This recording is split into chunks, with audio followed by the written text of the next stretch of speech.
لا تنسوا الإعجاب بالفيديو والاشتراك بالقناة وتفعيل الجرس.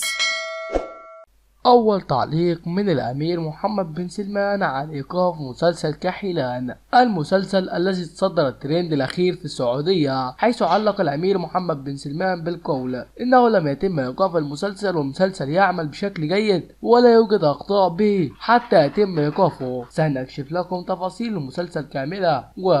المسلسل المعروف كحيلان أحد أبرز الأعمال الخارجية المنتظرة ضمن دراما رمضان 2026، حيث يقدم قصة إنسانية مليئة بالصراعات الداخلية والخارجية في إطار درامي ملحمي ومشوق. تدور أحداث المسلسل في السعودية وتحديدا في منطقة نجد، حيث تتشابك المصالح داخل قبيلة واحدة، ويقف فارسان مرتبطان بصلة قرابة في مواجهة مباشرة نتيجة الصراع على الزعامة والنفوذ. ومع اشتداد الخلاف بينهما تتحول المنافسة إلى صراع حاد يتجاوز حدود العائلة والقبيلة، وفي سياق متصل تظهر الخلافات الخفية بين أفراد القبيلة بينما تتحرك بعض الشخصيات وفق دوافعها الخاصة، ما يزيد تعقيد الموقف، فيما يدخل الحب الممنوع على الخط الأحداث ليضيف بعد جديد من التوتر والإثارة داخل المسلسل. المسلسل من إخراج جاسم المهنة وتأليف محمد اليساري، ويجمع نخبة من النجوم الدراما الخليجية